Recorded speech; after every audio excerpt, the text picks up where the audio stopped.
God has never known defeat. परमेश्वर को हार नहीं पता क्या होता है.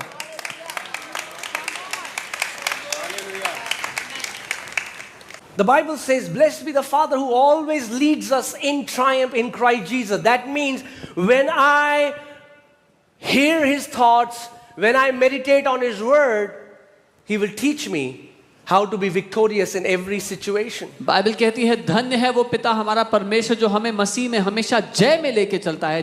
जब मैं उसके विचारों पर मनन करता हूँ वो मुझे सिखाएगा कि मैं कैसे हमेशा जय में चलता चला जाऊं. आप समझ रहे हो मैं आपको क्या समझाने की कोशिश कर रहा हूं. इसीलिए आज कई मसीह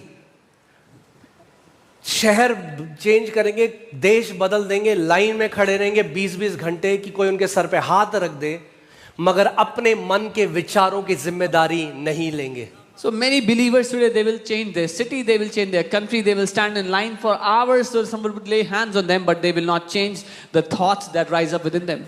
Do you know what insanity is? अब जानते हैं पागलपन क्या होता है? Insanity is doing the same thing and expecting a different result. पागलपन होता है एक ही चीज को दोहराते हुए एक अलग परिणाम मिलेगा इसकी उम्मीद करना. यानी अगर आप कलीसिया आ रहे हो और आपके विचार, actually that is what repentance means. Repentance means metanoia. Repentance means the change of your mind. When your thoughts change, you have actually repented.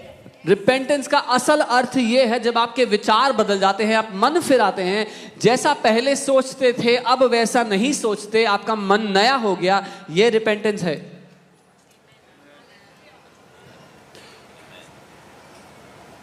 Amen.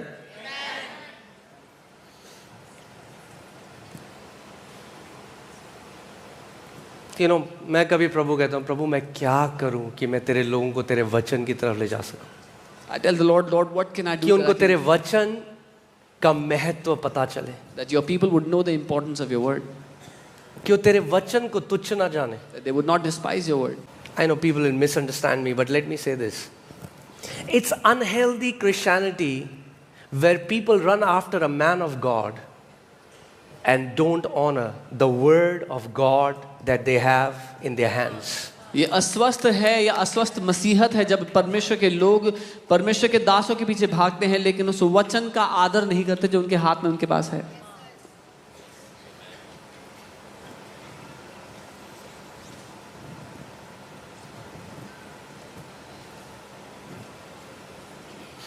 यीशु मसीह ने एक टीचिंग दी, लोग बुरा मान गए और छोड़ के जा रहे हैं.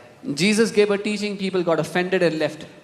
तो यीशु 12 चेलों की तरफ मुड़ा और उसने कहा हाँ भाई तुम्हें भी जाना है, अगर जाना है तो बहुत सही मौका है. So Jesus turned to the disciples, the 12, and said, if you want to go, this is a good time. पतरस ने जो कहा मुझे इतना प्यार है उस चीज से. What Peter said, I really love it. पतरस ने ये नहीं कहा हे प्रभु तुझे छोड़ हम कहाँ जाएं, क्योंकि अंधों की आंखें तुझे छोड़ कौन खोल सकता है. Peter did not say, where should we go, Jesus? Only you open blind eyes. ओ यीशु मरे हुओं को तेरे अलावा कौन जिला सकता है. Oh Jesus, who can bring back the dead like you do? ओ यीशु बहरे कानों को तेरे अलावा कौन खोल सकता है. Jesus, who can open deaf ears like you do? पतरस ने ये नहीं कहा. Peter did not say that. पतरस ने कहा तेरे सिवा हम कहाँ जाएं, क्योंकि जीवन का वचन तेरे पास है. He said, where should we go, Lord? Because you have the word of life. You have the words of eternal life. अनंत जीवन का वचन तेरे ही पास है. जिस दिन वचन आपका एंकर हो गया, कोई तूफान, कोई आंधी, कुछ भी आपको परमेश्वर के वचन से, इस राज्य से हिला नहीं सकता. The day the word of God becomes your anchor, no storm and nothing would be able to shake you out of your life, out of this word.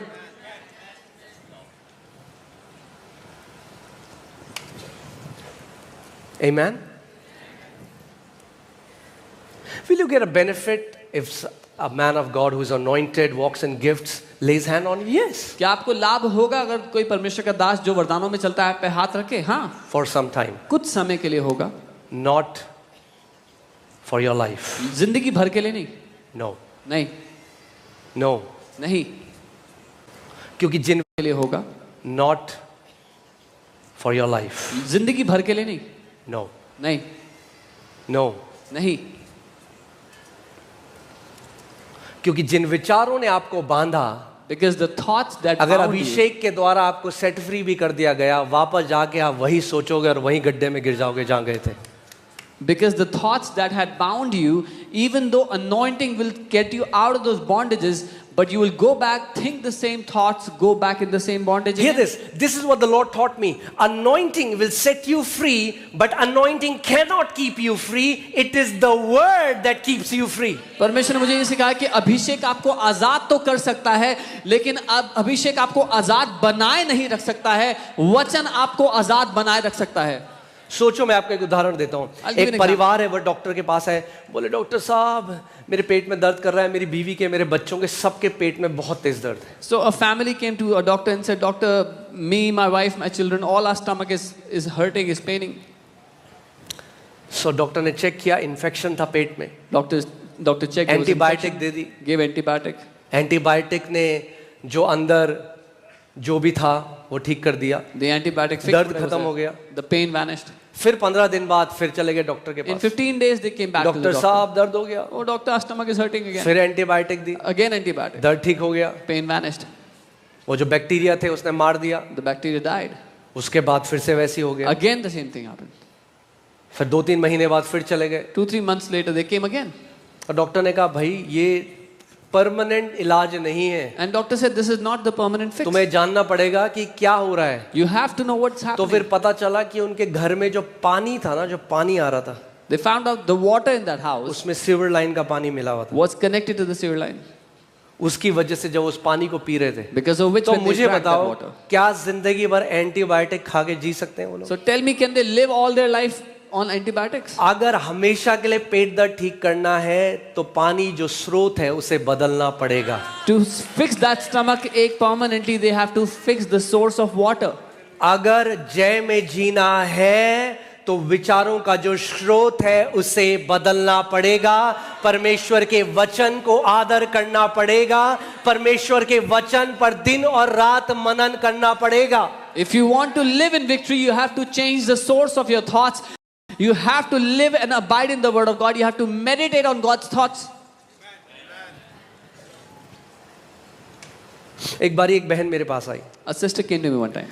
बोला, अपोस्टल जी आप मेरे सर पे हाथ रख दो, Said, Apostle, you lay your hands on my head. क्योंकि मुझे पता है अगर आप मेरे सर पे हाथ रखोगे I know if you do that, तो मैं फाइनेंशियली बहुत बढ़ जाऊंगा. I will prosper financially. मैंने, अच्छा, I said, really? ये प्रकाशन तो मेरे पास भी नहीं था I आज did तक. not have this revelation till then. वरना मैं हर रोज रात को ऐसे सोऊंगा. Then I'll sleep like this all every day. See, what people don't understand is लोग ये नहीं समझते. growth in the kingdom cannot be imparted. राज्य में बढ़ोतरी हाथ रखकर नहीं दी जा सकती. Gifts can be imparted. वरदान दिए जा सकते हैं. But even if you are a gifted, stupid Christian, you will still live a defeated life. अगर आप वरदान पाए हुए मूर्ख मसीह हैं तो भी आप एक हारा हुआ जीवन जिएंगे.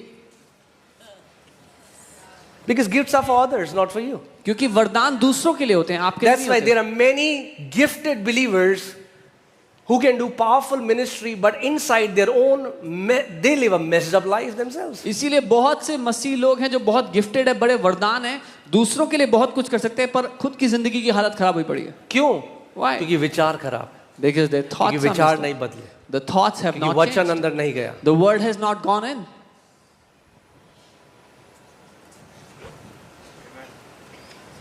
जितने सो रहे हैं बोलो हालेलुया.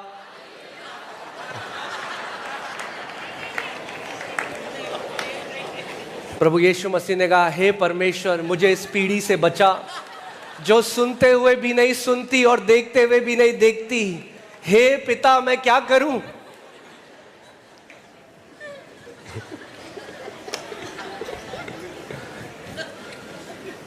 ये था उदाहरण क्रिश्चियनीज का. बिना सुने बोलो hallelujah. Okay. Oh, hallelujah. So hear this. सुनिए, Meditating on the word of God परमेश्वर के वचन पर मनन करना will start to change you from inside. आपको अंदर से बदलना शुरू करता है. Okay? ठीक है.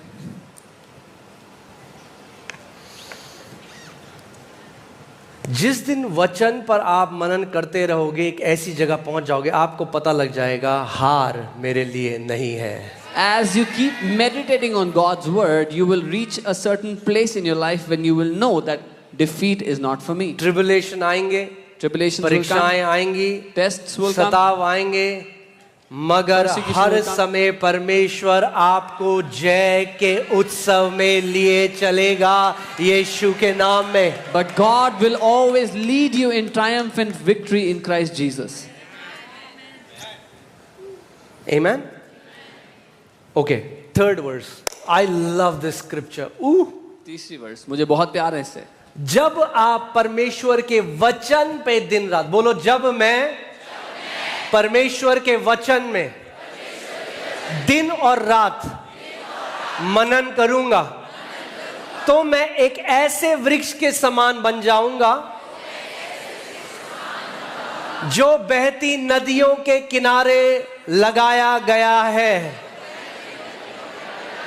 और अपनी ऋतु में फलता है. मेरे पत्ते कभी मुरझाएंगे नहीं, इसीलिए जो कुछ मैं करूंगा मैं उसमें सफल होऊंगा यीशु के नाम में. और कलीसिया ने कहा